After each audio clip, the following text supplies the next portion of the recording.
still is. And it's just like really, really beautiful and legit. I'm so grateful. And to work with each other. You're not gonna tell me.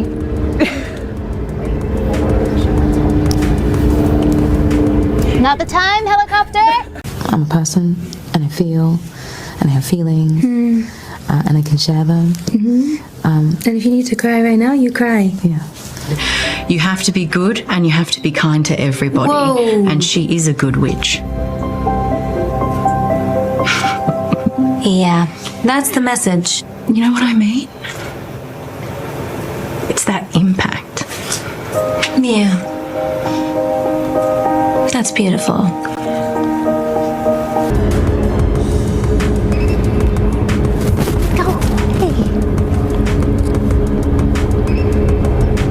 Now, I certainly don't know if blood and sweat went into this movie, but tears definitely did. And yes, I did watch this movie, and apart from it being very rushed and contrived in some places, there were parts in the movie that were actually pretty good. It was very colorful. I also did watch it on very quick speed because didn't have time for that. Musicals aren't my thing though. They bore me easily and it just gets repetitive and monotonous and annoying. The only time I've ever really liked musicals, and I never really considered them musicals, is when I watched the old Disney movies like The Lion King and Ariel. We don't run around all day.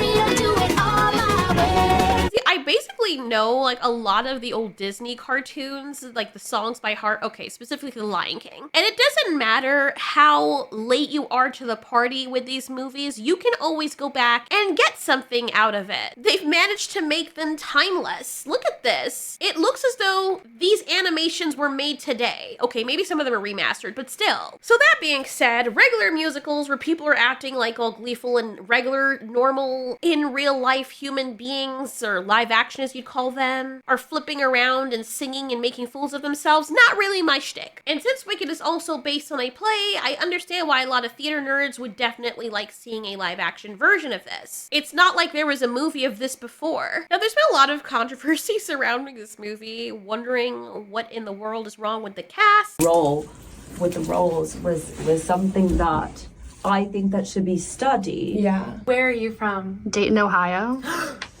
Oh my god. Oh my god. Oh my god. Okay. Right.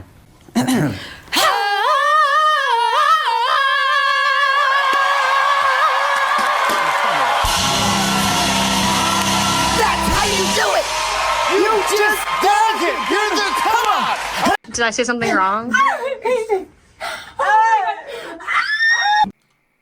didn't know that was happening.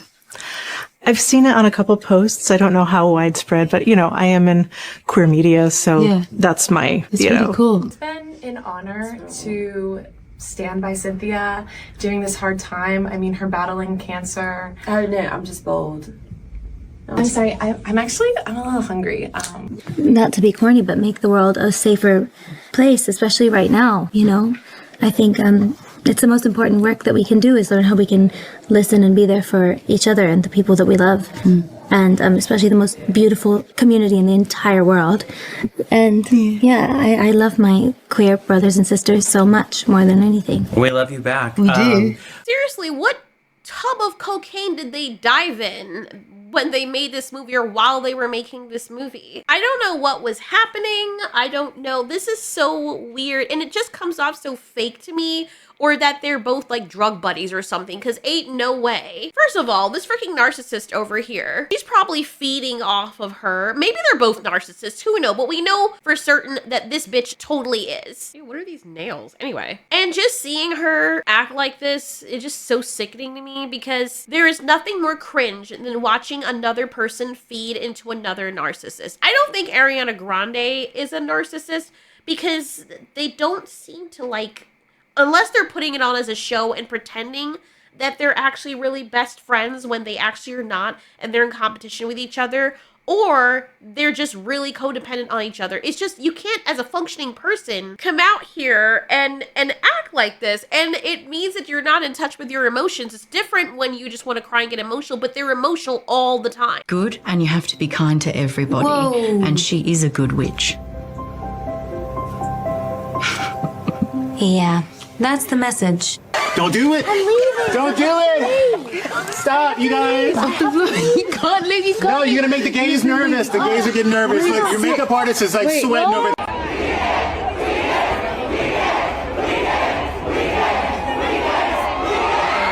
Ew. Bruh, like what? Well, yeah, it's true. Yeah, I've You see, when people play dress up and dudes try to make fun of women, this is exactly the reason why there's that stereotype going around that we can't control our emotions, and that, oh, if you want to pretend that you're being a girl, just start waving your eyelashes and fanning your face when you're about to cry and be like, oh my god, I'm gonna tear up. Like, people don't act like this in real life. So I don't understand what was going on with those interviews. But as for the movie itself, I find it very interesting that people take all these different interpretations from it. That's what works of art are supposed to do. Everyone is supposed to find some ounce of relatability in it. Maybe not everyone, but art is subjective. Art is open to interpretation. So where one person might see the story relating to a part of their life, somebody else might see something completely different. What I found really interesting, though, is that nobody was mentioning the very obvious allegory that this film carried to the foreground, and it was the ending. Linda, is it true you were her friend? I love the friendship that developed between Glinda and Elphaba, but what really stood out to me was the narrative at the ending. And the narrative at the ending was that Elphaba, even though it was stupid the way she went about this, was trying to make the world a better place, realizing that the animals were being blamed for things that they didn't do. The human beings had an issue with the animals, and Elphaba, feeling different herself, felt camaraderie with them or just treated them with respect. Her professor, the goat guy, was one of her friends, and so when she realized that the Wizard of Oz was not really as heroic as everyone made him out to be, even though he's a badass engineer, he was great at that. He's not an actual wizard. I mean, but then again, magic is stuff that's just unexplained. The way that Elphaba came to this conclusion so freaking quickly out of nowhere seemed very contrived to me, and I felt like if she was really intelligent, she would have realized that she couldn't go up against the proverbial and literal machine that was Emerald City. She couldn't be controlled, she had a lot of power, but because she wasn't following along the narrative that the other politicians in Emerald City, the woman that took her under her wing, and the governor, or basically leader of Emerald City, wanted her to, they put out a hit piece against her. This woman specifically, which was wild to me, because this woman loved her. As far as Elphaba doing exactly what she says, the minute that Jeff Goldblum's character, the Wizard of Oz, and this woman realized they couldn't control Elphaba, or she was just gonna come out and say the truth, she immediately broadcasted across all of Oz that Elphaba was wicked and that she was a witch and she was to be hated, and it just reminded me of the freaking media, to be honest. I found myself crying in 2 points of this movie, and it's when Elphaba and Glinda were dancing, because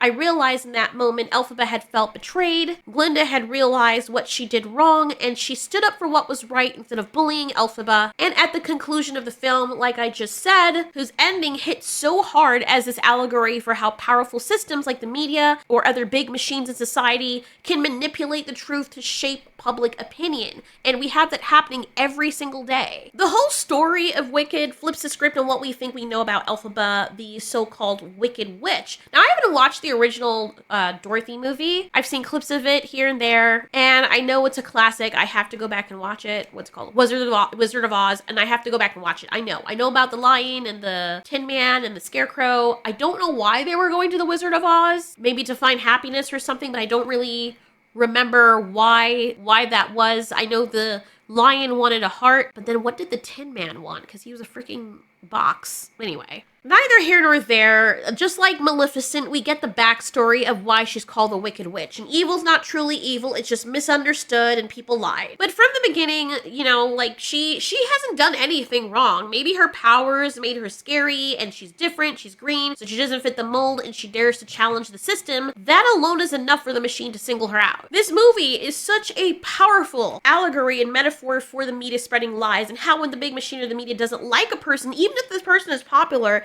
they can just say the person is wicked and nobody would know anything. They'd be none the wiser. The media can tell everybody, don't believe anything that specific person says, make them out to be a villain, and anyone who follows them or anyone who sides with them is a Nazi or whatever. And that was the most powerful message to me of all the movie at the end. So the witch that we all thought was wicked, that everybody hated universally, was actually innocent and trying to make the world a better place. She was trying to help the underdogs, which were the animals, and we would never hear that story. And the thing is, because she's green, people are only going to see what they want. They're going to call her the Green Witch. They say that the Green Witch is bad, but they don't know anything about the narrative of who she is, and they can't see past their own prejudice and dislike of her because of what the machine and the media has told them to hate. So much so that they don't even realize that they themselves are becoming the very thing that they despise.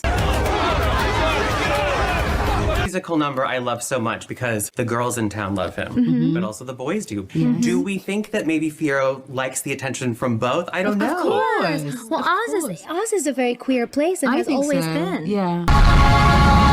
What was equally as haunting was how telling it was that Glinda, even though she was good friends with Elphaba, she did not want to follow Elphaba on this journey. She cared so much about being accepted that even though she felt the same way that Elphaba did, she had to stay quiet and fit in with the superpowers. And the woman who wanted nothing to do with Glinda, that took Elphaba under her wing, all of a sudden now embraced her because at least Glinda would follow her and do exactly as she says, which is a very strong example of real world cultural norms and people only accepting you when you toe the line. Somebody else steps out of the line, but if you follow exactly what they say, if you bend to their will and you adopt their cult mentality, then they will accept you with open arms, even though they wouldn't have accepted you any other time or any other way. All of a sudden now, because you fit their narrative, they want to hold you close and now be friends with you so that you can hate an enemy together. It's really kind of sick. It's just crazy to me that nobody else interpreted that from the movie. They're saying that one specific character reminds them of a very hated, well-known person, and everyone thinks it's the Wizard of Oz, but honestly, I think it's Elphaba. And it's not just that. She is a great example of anyone who goes against the powers that be or the universal narrative, which is let's all do this one thing that we all agree on, and dare you speak up or say anything contrary to that, the powers that be turn everybody against you. No evidence required. And that made me relate more to Elphaba than anything else, except that she was freaking stupid and she should have played her cards right. And this part of the movie is just crazy to me because your best friend, you knew that she liked this guy before you did, and now you're trying to hit on your best friend's boyfriend. Like, that part was just ranked to me, but whatever. I'm not gonna say the Wicked movie was the greatest movie. Maybe it was a good musical. I don't really know how to judge that because I'm not a musical fan. It definitely played out like a musical with the pacing. Like, the story was an afterthought and the music pieces were most important. The set pieces were very good. I say set pieces like this is all CGI. I think Ariana Grande's version of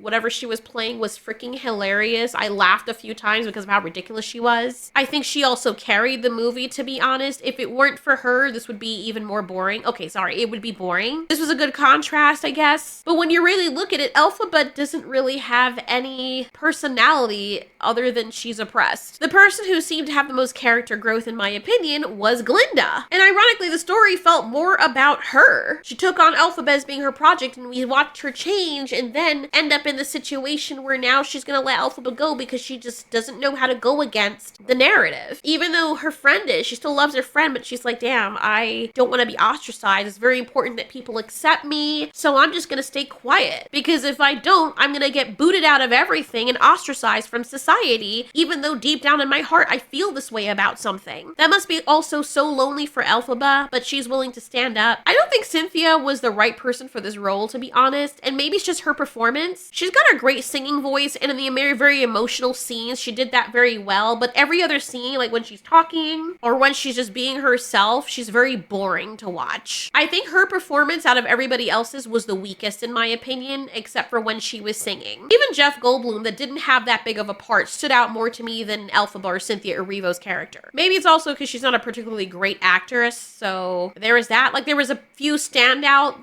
portions, but other than that, her acting was just shit. I'm not gonna mince words. It was shit. She'd be great as a musical person, someone who could perform in theater, but not as an actress on the big screen, and that's okay. Just certain things that work on Broadway don't work in movies. Ariana Grande, also the same thing happens with her, but because her character is already so ridiculous and bombastic, it actually fit the movie. But yeah, I hope the movie does okay, because I know a lot of people who are into musicals would like to see stuff like this, and at least they were trying something different. It's not like, to my knowledge, there wasn't a movie before this that they were like, we're just gonna make a live action movie of this. The play itself, the Broadway play, was another medium, so this is just them bringing it to life in this way. And I did like the animal characters. I actually felt more for them, to be honest, than I felt for Elphaba. It's not that she wasn't a likable character, she just was bland, just like the poster she was complaining that people wanted to bury. Maybe if your eyes had something more to say, people would care more. But I don't know what else she acted in, but maybe this wasn't her strong start. If this is in fact a start, if it's not, then damn. Well, that's my honest opinion of the movie Wicked. They say they're going to be continuing it, so I don't know where they're going to go from here. We know it all ends up in one way, which is the witch dies and turns into a puddle of water. But I guess it's interesting to see how the story developed and how we got here. And now if I ever watch the original movie, now I can be like, oh, the Wicked Witch wasn't bad. This is all a figment of everyone's imagination because we're told to hate her. Yeah, I doubt that. But anyway, still an interesting concept. I